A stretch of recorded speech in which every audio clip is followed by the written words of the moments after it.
Muito bem, voltamos a falar direto da página do Jornal Visão Espírita, no YouTube e no Facebook, para mais uma gota de Espiritismo, mais uma gota do Evangelho no Lar, a visita de Jesus à nossa casa, literalmente falando.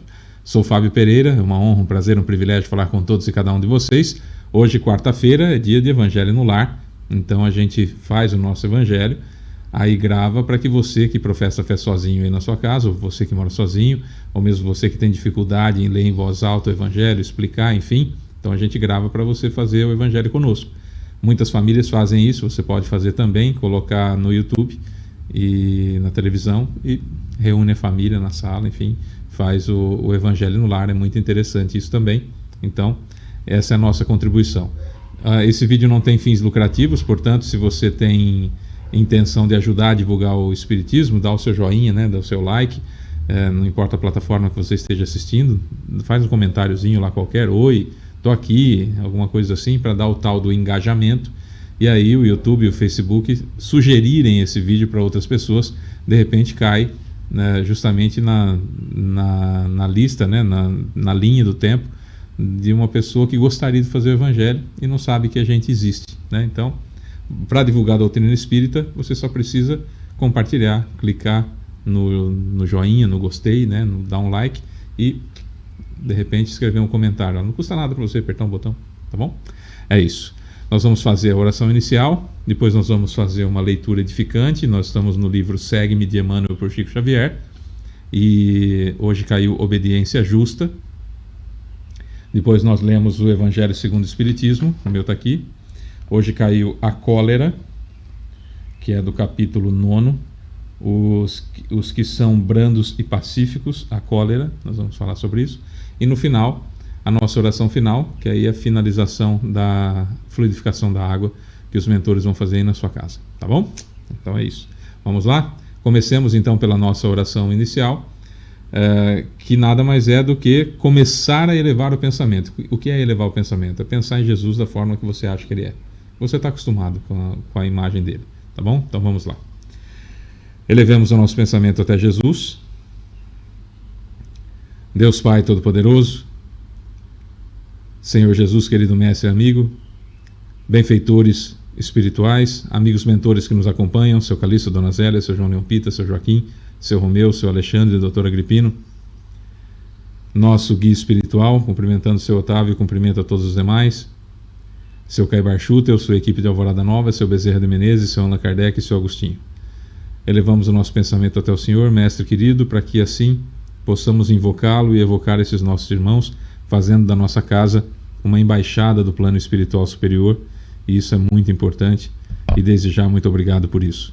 Obrigado também pela sua paciência, pela sua misericórdia, né? O acréscimo de misericórdia que o Senhor tem para conosco, por não desistir da gente, né? Obrigado por tudo de bom que nos aconteceu na última semana. Obrigado por tudo de ruim que não nos aconteceu na última semana. Também muito obrigado. E claro, muito obrigado por tudo de ruim que efetivamente aconteceu na nossa vida, porque afinal de contas, já foi. Já passou, já, como se diz, já está pago. Né? Então, que bom que tivemos a oportunidade disso e já passou. Agora é fazer como a recomendação que o Senhor deu a mulher que foi pega em adultério, vai, não peques mais, que a gente consiga dessa forma também continuar a nossa jornada sem esses equívocos corriqueiros, né? Para que nós possamos evoluir o mais rapidamente possível. Dessa forma, então, mestre, a nossa gratidão. No quesito pedidos, gostaríamos de pedir que mais uma vez o Senhor não olhasse as nossas imperfeições, mas a fé que anima o nosso coração, a vontade de ser útil, o desejo de fazer o certo em vez do fácil, que cada um de nós traz no coração, e principalmente para que esse Evangelho seja o mais proveitoso possível com as inspirações que o Senhor puder nos dar. Dessa forma, então, sabedores da sua presença em meio a nós, damos por iniciado o nosso Evangelho no Lar, e que assim seja. Vamos lá, então. No livro Segue-me de Emmanuel por Chico Xavier, sempre tem um trecho do Novo Testamento, e aí Emmanuel discorre sobre o assunto. O trecho de hoje é uma carta de Paulo aos Filipenses. A cidade de Filipos fica na Macedônia, onde é a Grécia hoje, e ele escreveu essa carta por volta do ano 61 depois de Cristo, quando ele estava preso em Roma. A cidade de Filipos, por isso que tem várias cartas aos filipenses, a cidade de Filipos foi onde Paulo criou a primeira igreja, a primeira comunidade cristã nas viagens missionárias de Paulo foi em Filipos. E ele criou lá. E sempre há necessidade de ficar fomentando a boa vontade nas pessoas. É uma igreja nascente, era a igreja basicamente, né, a comunidade basicamente era composta por ex-pagãos, os chamados pagãos, né, os gentios. Então era um local muito importante para Roma, a cidade de Filipos. Então era uma cidade muito movimentada e havia necessidade de formar uma comunidade lá, e o Paulo formou, e mesmo preso em Roma ele mandava essa orientação. E o trecho que o Emmanuel pegou aqui para nós é um trecho que Paulo exortava justamente a nós pensarmos da seguinte forma: sem vaidade, de não termos necessariamente uma vaidade por sermos cristãos. Trazendo para os nossos dias de hoje, é como se Paulo dissesse assim: ó, você é espírita, você sabe um monte de coisa que um monte de gente não sabe, você tem técnicas para fazer aquilo que Jesus fazia, que a maioria das outras religiões não tem. Então você consegue ser efetivamente um cristão muito mais completo na acepção da palavra, no que diz respeito a ser cristão. De fato, o espiritismo é absolutamente cristão. Então você consegue efetivamente um monte de situações, entender como funcionam os milagres, entender a reencarnação, entender que Jesus já voltou, que é a segunda vinda de Jesus, é o Espiritismo, o Consolador prometido por ele é o Espiritismo, ele mesmo, sob o nome de Espírito de Verdade, traz, né, a doutrina maravilhosa dos Espíritos. Então você tem tudo isso, porém, no entanto, contudo, todavia, você não é melhor que ninguém. Não se sinta assim. Esse é o recado. Aqui Emmanuel pega só um versículo, versículo 6 do capítulo 2, mas eu estou passando para vocês o contexto geral dessa carta do Paulo, porque no trecho que Paulo Apóstolo, ou São Paulo Apóstolo, tá? O trecho que Emmanuel separou é que, sendo em forma de Deus, não teve por usurpação ser igual a Deus. Apesar de ser divino, Jesus nunca se proclamou Deus. Ele nunca se achou, né? Na gíria de hoje, nós estamos gravando esse vídeo em 2025, Jesus nunca se achou: nossa, eu sou o cara, eu sou filho de Deus, vocês são tudo, né? Jesus nunca achou isso. E como Paulo sempre entendeu, como nós deveríamos entender também, que Jesus é o guia e modelo da humanidade. Aliás, na questão 625 do Livro dos Espíritos, Kardec pergunta: qual o ser mais perfeito que já habitou a Terra para servir de guia e modelo para a humanidade? E a resposta é Jesus, né? Que é o ser mais perfeito que já habitou a Terra, que é o nosso guia, o nosso modelo, que vai nos guiar pelo caminho certo, e modelo aquele que eu devo imitar. E Jesus, sabendo de tudo que ele sabe, sendo grande como ele é, nunca ele se achou mais do que alguém, e sempre atribuiu tudo aquilo que ele estava fazendo à vontade de Deus, né? E por mais que nós muitas vezes sabemos disso, nós meio que nos achamos importantes por sermos espíritas, por termos um sobrenome, ou por termos uma, aspas, linhagem, e a gente acha que tem alguma importância, né? Há irmãos nossos que infelizmente acham que, por fazerem parte de uma religião, e essa religião que eles, aspas, aceitam Jesus, já estão salvos e está resolvida a questão. Então Paulo já dizia isso desde o ano 61 depois de Cristo. Quer dizer, faz tempo, faz quase 2000 anos que Paulo traz essa lembrança, essa chamada de atenção. Ó, presta atenção, ninguém é importante porque conhece alguma coisa.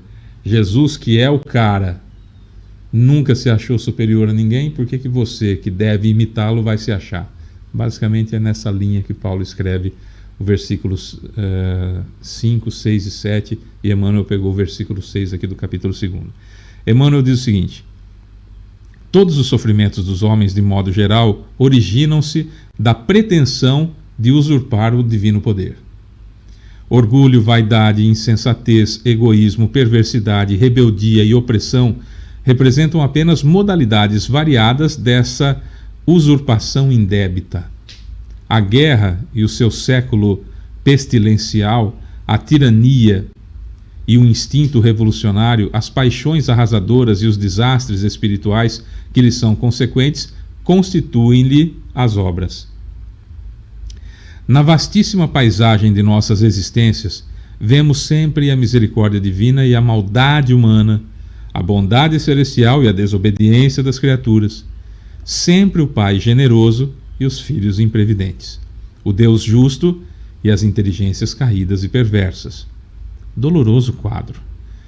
Em tudo no planeta, a harmonia das leis do Senhor e a discórdia dos homens, a bênção providencial ao céu e a rebeldia terrestre. Por isso mesmo, a humanidade, como aranha gigantesca, encontra-se no milenário labirinto, encarcerada na teia criminosa de suas próprias ações. O coração do discípulo fiel ao Evangelho, nos dias que passam, deve revestir-se com a vigorosa couraça da fé viva, porquanto é chamado a trabalhar numa floresta escura, onde a maldade se tornou mais requintada e a sombra mais densa. E que guarde, sobretudo, a serenidade confiante do trabalhador, compreendendo a necessidade dos testemunhos e sacrifícios para todos, porque para o aprendiz sincero deve resplandecer o ensinamento daquele que, tendo vindo ao mundo através de anúncios divinos assinalados por uma estrela brilhante, temido pelas autoridades de seu tempo, que transformou pescadores em apóstolos, que curou leprosos e cegos e levantou paralíticos de nascença, não quis usurpar o direito divino e marchou um dia para o monte a fim de testemunhar a obediência justa ao Senhor Supremo da vida no alto de uma cruz, ante o desprezo e ironia de todos. Jesus nunca se achou, porque ele tinha todo o conhecimento que tinha. Importante. Se nós pegarmos a ideia de que Jesus é Deus, isso surgiu muito tempo depois dos evangelhos escritos, e foi alguma coisa que quiseram criar para dar uma ideia de que Jesus era divino, tá? Isso veio depois. Jesus nunca se proclamou assim, e sempre se entendeu que Jesus era um enviado de Deus, que ele era o próprio Deus. Isso aí é invenção da igreja, veio depois, tá? Jesus nunca criou essa expectativa nele. E o Messias que os judeus esperavam que chegasse seria um Messias guerreiro, que destruiria, que mataria, etc, etc. E ele veio mostrar como nós devemos agir, dando exemplo de como nós devemos agir. E ele nunca se achou melhor do que ninguém. Jesus nunca, em momento algum, se autoproclamou o próprio Deus. Ele não quis essa fama, ele não quis essa importância, nem de escolhido. Naquela situação próximo da sua morte, que ele lava os pés dos discípulos, aquilo, né, os apóstolos acharam estranho, e ele falou: mas qual o problema? Estou aqui. Ele foi, lavou o pé. Não, mas o meu pé você vai lavar? Pai, daí era a síntese da situação. Olha, se você quer ser grande, sirva. Se você quer ser importante, seja aquele que auxilia. Esteja pronto, seja proativo para agir de alguma forma boa. E parece que a gente não pegou isso ainda. Na primeira oportunidade que nós temos de ter um pouquinho de conhecimento, ou que nos dizem da possibilidade de uma salvação exclusivista, imediatamente a gente acha que é isso que vai acontecer e começa a julgar os demais, já se coloca num pedestal, estou acima do bem e do mal, e começa a julgar as outras pessoas. Isso é natural nosso? Eu vou dizer que isso é normal em nós, natural não é, porque isso é um vício de comportamento que nós por um motivo qualquer, desenvolvemos, em alguma etapa da vida, essa síndrome de autoimportância exacerbada. Como diz a professora Lucilena Galvão. E isso, infelizmente, nós temos. Na vastíssima paisagem de nossas existências, ou seja, no tanto de vida, de punhado, de monte, de milhares de vidas que nós já tivemos, vemos sempre a misericórdia divina e a maldade humana, a bondade celestial e a desobediência das criaturas, sempre o Pai generoso e os filhos imprevidentes, o Deus justo e as inteligências caídas e perversas. Doloroso quadro. Em tudo no planeta, a harmonia das leis do Senhor e a discórdia dos homens, a bênção providencial ao céu e a rebeldia terrestre.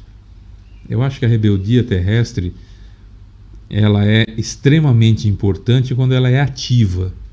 Então talvez nem fosse esse o nome, talvez precisaríamos de um outro adjetivo. Mas quando você, eu ou qualquer um de nós não concordamos com algo que está instalado, seja lá o que for, e nós então nos mobilizamos para modificar aquilo, eu não sei se isso pode ser chamado de rebeldia, porque tem atividade, tem ação. O problema é que a maioria de nós, o que nós fazemos? Nos revoltamos com alguma coisa e dizemos assim: alguém tem que fazer alguma coisa. Ué, você não está incluído nisso? O professor Mário Sérgio Cortella chama essas pessoas de preguiçosas. O preguiçoso fala isso. Alguém tem que fazer alguma coisa. Mas eu estou aqui também junto, né? Ah, o brasileiro tem isso. Mas peraí, eu sou o quê? O brasileiro não sabe votar. Então isso pressupõe que eu sou melhor, estou acima daqueles que não sabem votar, mas eu não sou brasileiro. Ah, Fábio, isso é força de linguagem. Não é. Isso expressa forma de pensar. Salvo as exceções, toda regra tem exceção, evidentemente. Mas mostra como pensa. São aquelas pessoas que acham que o mundo é medido pela sua medida. Quer um exemplo? Eu uso basicamente os mesmos para ficar sempre bem marcado. Você já deve ter ouvido essa frase. Não sei por que colocam cebola na pizza. Ninguém gosta de cebola na pizza. É mentira. Como que ninguém gosta? Ninguém é muita gente. Estamos falando de 8 bilhões e 300 milhões de pessoas no planeta. Se eu falar que ninguém gosta, significa que eu conheço todo mundo, conversei com todo mundo, verifiquei com todo mundo ou fiz uma grande pesquisa com estatística para chegar então à conclusão de que ninguém gosta de pizza, de cebola na pizza. Não é verdade. Mas a pessoa toma a sua opinião, o seu gosto pessoal, para expressar que ninguém gosta. Fábio, isso é só um jeito de falar não. Mostra como a pessoa pensa. O quão ela se acha, ou o quanto ela se acha, centro do universo. E esse autoconhecimento é extremamente importante para que a gente combata isso. Todo mundo faz isso, não é verdade? Não é verdade. Espírita, por exemplo, não pode usar o termo "a ocasião faz o ladrão", porque isso não é verdade. A ocasião revela o ladrão. O sujeito que já passou por isso, já superou, já evoluiu suficientemente para ser incapaz de pegar alguma coisa que não lhe pertence, pode ter quantas ocasiões forem, não vai roubar, não vai furtar. Certo? Então a ocasião não faz o ladrão. E como nós conhecemos a evolução, como nós sabemos das reencarnações, nós não podemos falar isso. Não é só uma fala. Se eu, espírita, falo isso, eu estou demonstrando o que a respeito da minha fé? Percebeu? São essas formas que Emmanuel vem trazer para a gente, que o Evangelho traz para a gente, que Jesus traz para a gente. E olha, se posicione, se modifique. A rebeldia, nesse caso então do que eu estava falando, da diferença daquele que age, é o sujeito preguiçoso, o sujeito vagabundo, é o sujeito que ele se revolta. Você quer ver uma coisa importante? Ateu, vamos pegar um ateu. A pessoa que diz que é ateia, que não acredita em Deus, que não acredita na criação, que Deus criou o universo, que não acredita. Tá, se você pega uma pessoa que não acredita, porque ela estudou, porque ela chegou numa quantidade gigantesca de conhecimento, e que na cabeça dela não faz sentido alguém ter criado tudo isso, não é tão ruim, porque é uma pessoa ativa em busca de conhecimento. E ela só está no entremeio. Quando ela aumentar um pouco mais o conhecimento dela e chegar no ponto em que a ciência para, ela vai entender que teve uma criação. Então é um estágio. Você tem uma grande inteligência que age mais de maneira cristã do que aqueles que se auto-intitulam cristãos, mas que diz não acreditar, acha que morreu, acabou, mas age como se existisse reencarnação, acha que não existe espírito, mas age como se sabendo que existe alguma coisa além do cérebro governando o corpo. Essas pessoas com a inteligência alta chegarão lá e entenderão que existe Deus. Então é um ateu respeitável. E como diz o ex-pastor Caio Fábio, a maioria esmagadora dos ateus são mais cristãos do que os chamados cristãos. Então ele diz o seguinte: eu gostaria muito que a maioria das pessoas fossem ateias, porque esse tipo de ateu que eu estou falando é mais cristão do que os chamados cristãos. E ele esteve dentro das igrejas evangélicas e tem grande ressalva acerca do que acontece lá, né? Agora, tem o ateu, que é o rebeldinho sem causa, que aconteceu alguma coisa na vida dele, que ele se doeu, então a partir daquele dia ele não acredita mais em nada. Por quê? Não acredita. Mas não tem uma base, não tem um conhecimento, não tem uma inteligência superior, não tem um apanhado gigantesco de conhecimento, tem só a dorzinha dele. A dorzinha dele, né? Não estudou nem Galileu Galilei ainda, acha que o mundo ainda gira em volta do umbigo dele, né? Galileu Galilei já mostrou isso faz muito tempo, muitos séculos, que a Terra gira em torno do Sol, né? Então o mundo não gira em torno da barriga dessa pessoa. E aí essa pessoa teve algo que desagradou, olha, Deus desagradou ele, olha que bonito. Então aí ele não acredita mais, não acredito mais, não quero saber, não acredito mais, né? Então, olha, é assim, eu vou rasgar esse evangelho aqui e tudo que Jesus falou não faz sentido mais, eu vou rasgar. Bela nova, tudo que Jesus falou continua. Não é porque você rasgou, sabe essas coisas bobinhas? É o rebeldinho sem causa. Então, só para a gente entender, o rebelde e aquele que é proativo, né? Isso é importante nós entendermos muito, porque Jesus teve o tempo todo ao lado dele rebeldinho, que era o Judas, e teve, vamos por falta de outra palavra, rebelde com causa, que era Pedro. Pedro era um cara, não era fácil não, personalidade difícil, um cara, sabe, convicto daquilo que ele achava que devia ser, fraquejava em determinados momentos, mas assumia a fraqueza e buscava resolver, negou o Cristo por 3 vezes, mas foi gigantesco depois com a Casa do Caminho. É outra categoria, né? Agora o Judas já era rebeldinho, ele já achava que, né, não, tem que ser desse jeito. Só para você ter uma ideia, as irmãs de Lázaro, Marta e Maria, Uma delas, eu acho que é a Maria. Ela pega um perfume caro, não vou lembrar o nome do perfume agora. Naco, Daco, um negócio assim. Não lembro o nome agora. E joga nos pés de Jesus, enxuga com o cabelo e tal. Judas fica assombrado. Ele pega aquilo, ele cheira e fala: nossa, mas isso aqui é caro demais. Podia vender isso aqui e alimentar os pobres. Jesus falou assim: ô filho, acorda para a vida. Ela quer fazer isso, é dela, você não tem nada a ver com isso.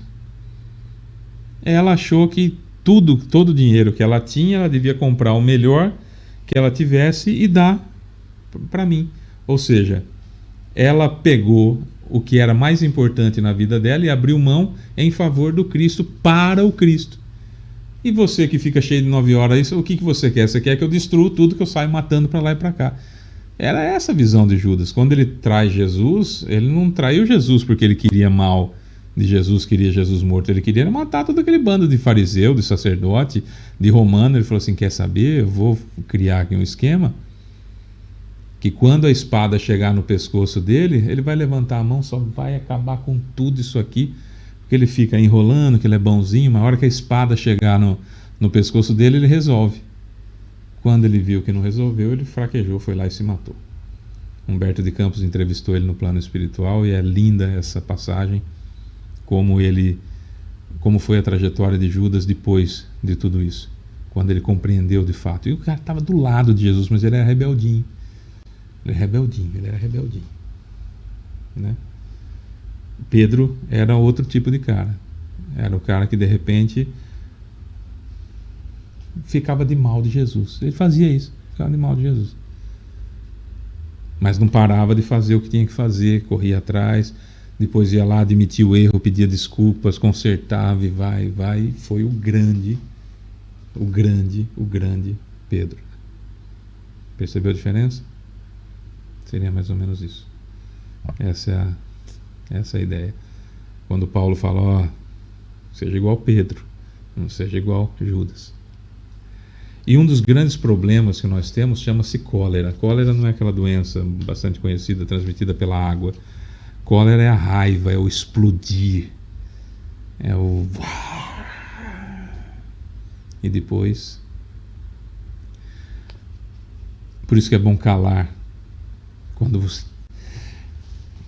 fecha a boca, não fala, põe água na boca e não fala. Por quê? Escreve alguma coisa sobre alguém que você ama. Eu amo a Dona Elaine. Então eu vou escrever algumas coisas ruins para ela. Como se eu estivesse falando algumas coisas para ela, ofendendo-a. E depois que eu fizer isso, que eu escrevi tudo isso, eu vou num lugar bem alto, rasgar em vários pedacinhos e jogar para cima, que o vento leva. No outro dia eu volto lá para ver se eu consigo catar todos os pedacinhos. Uma vez que a palavra foi dita, não volta mais. Por isso que o primeiro passo para nós nos melhorarmos é não revidar. Segura. Que é o primeiro passo do perdão, né? Não revida. E na cólera a mesma coisa, que fica aqui dentro, mas não deixa sair. E vai lutando contra, até chegar um momento que ela aparece e já some. E até chegar um momento que ela nem aparece mais. A natureza não dá saltos, a evolução não dá saltos, então tem que ser passo a passo. Quem assina a cólera do capítulo 9, os que são brandos e pacíficos, é um espírito protetor, não tem como saber quem foi. Tá? Então vamos lá. O orgulho vos induz a julgar-vos mais do que sois, a não suportardes uma comparação que vos possa rebaixar, a vos considerardes, ao contrário, tão acima dos vossos irmãos, quer em espírito, quer em posição social, quer mesmo em vantagens pessoais, que ao menor paralelo vos irrita e aborrece. O que acontece então? Entregai-vos à cólera.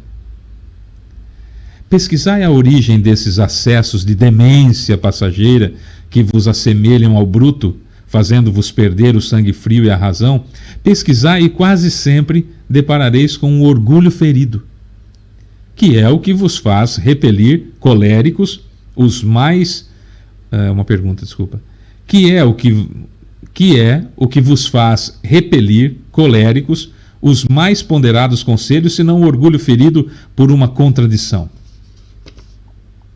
Até mesmo as impaciências, que se originam de contrariedades muitas vezes pueris, infantis, tolas, decorrem da importância que cada um liga à sua personalidade, diante da qual entende que todos se devem dobrar. Conhece alguém assim? Nossa, é tão difícil a gente conhecer pessoas assim. Em seu frenesi, o ser humano colérico a tudo se atira. À natureza bruta, aos objetos inanimados, quebrando-os, porque eles não obedecem. Se nesses momentos pudesse ele observar-se a sangue frio, ou teria medo de si próprio, ou bem ridículo se acharia. Imagine ele por aí, que impressão produzirá nos outros. Quando não fosse pelo respeito que deve a si mesmo, cumpria-lhe esforçar-se por vencer um pendor, uma má tendência, que o torna objeto de piedade. Se ponderasse que a cólera a nada mais remedia, que lhe altera a saúde e compromete até a vida, reconheceria ser ele próprio a sua primeira vítima. Mas outra consideração, sobretudo, devera contê-lo, a de que torna infelizes todos os que o cercam.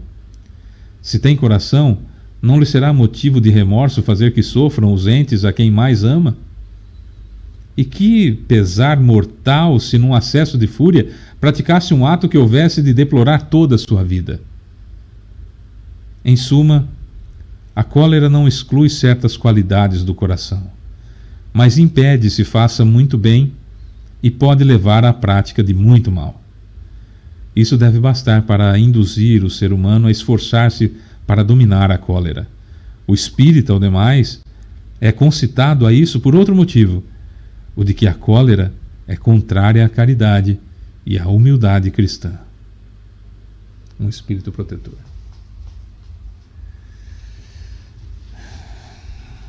Está autoexplicativo, né? Eu acho que não tenho capacidade para acrescentar nada. Talvez tentar explicar um pouquinho, mas acrescentar quem sou eu. A nós espíritas, luta constante. Luta constante. Repito, não somos melhores do que ninguém. Não somos mais inteligentes do que ninguém. Não somos mais sábios do que ninguém. Não somos mais evoluídos do que ninguém. Se nos achamos qualquer uma dessas coisas, está muito errado, né? Aí é que não somos mesmo.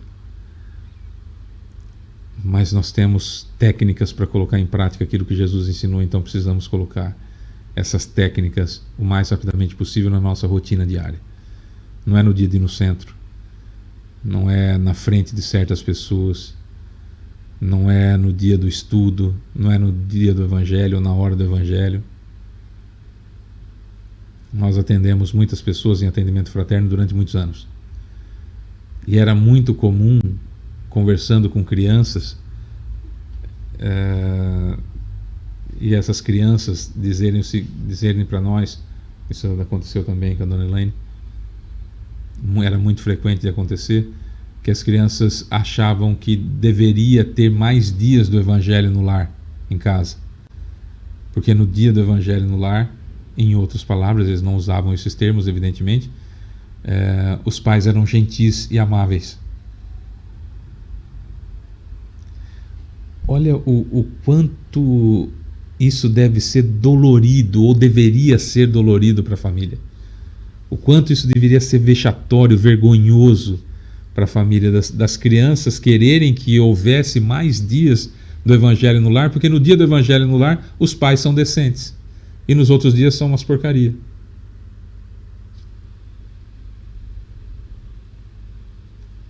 Isso não foi um caso. Isso não aconteceu uma vez. Aconteceram muitas vezes. Muitas vezes. Como aconteceu também de falar assim, eu gosto de vir no centro porque aqui minha mãe é diferente.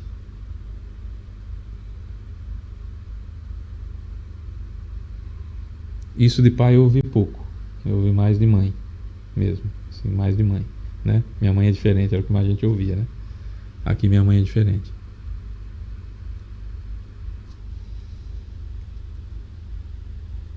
Se dá para ser diferente no centro, vamos tentar ser em casa também. Não nos achando melhores do que ninguém. Eu sou espírita. Belarova. Mas colocando a luz que ilumina a nossa consciência à vista das outras pessoas também, através do nosso exemplo. Tome cuidado com a sua vida, talvez ela seja o único evangelho que as pessoas leiam. Essa frase é atribuída a Francisco de Assis. Tome cuidado com a sua vida, talvez ela seja o único evangelho que as pessoas leiam. No caso, nós espíritas, tome cuidado com a sua vida, talvez ela seja a única referência de espírita que as pessoas tenham.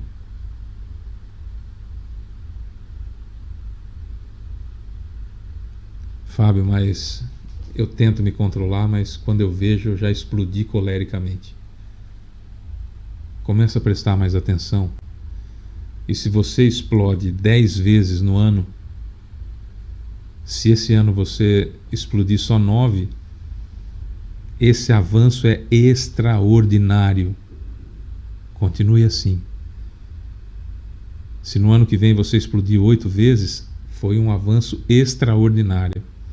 Porque faz muitos séculos que a gente não evolui lhufas. Está na hora de começar a evoluir um pouquinho, né?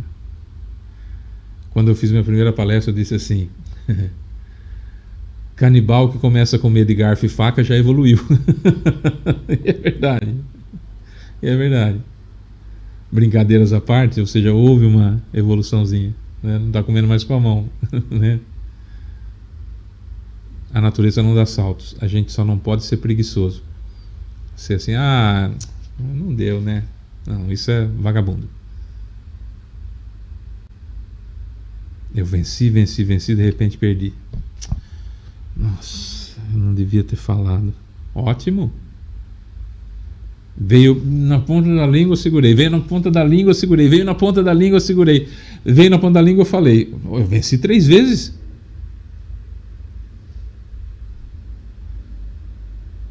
Se me der o arrependimento na hora que eu preciso consertar e que preciso vencer mais vezes, está certo.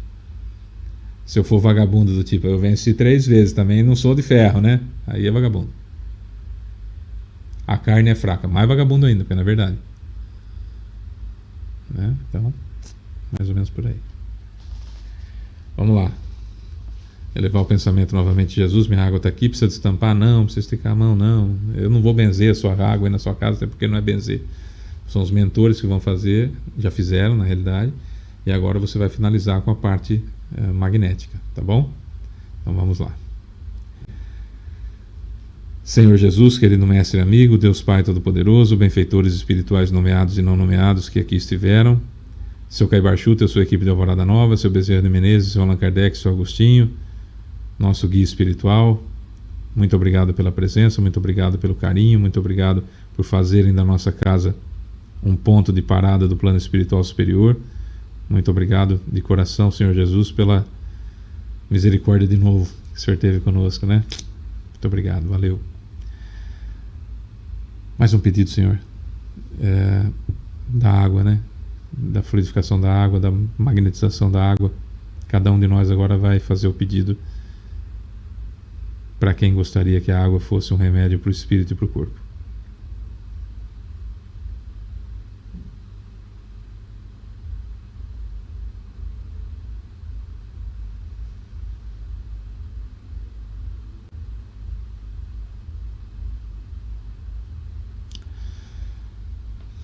Obrigado, Senhor, de coração.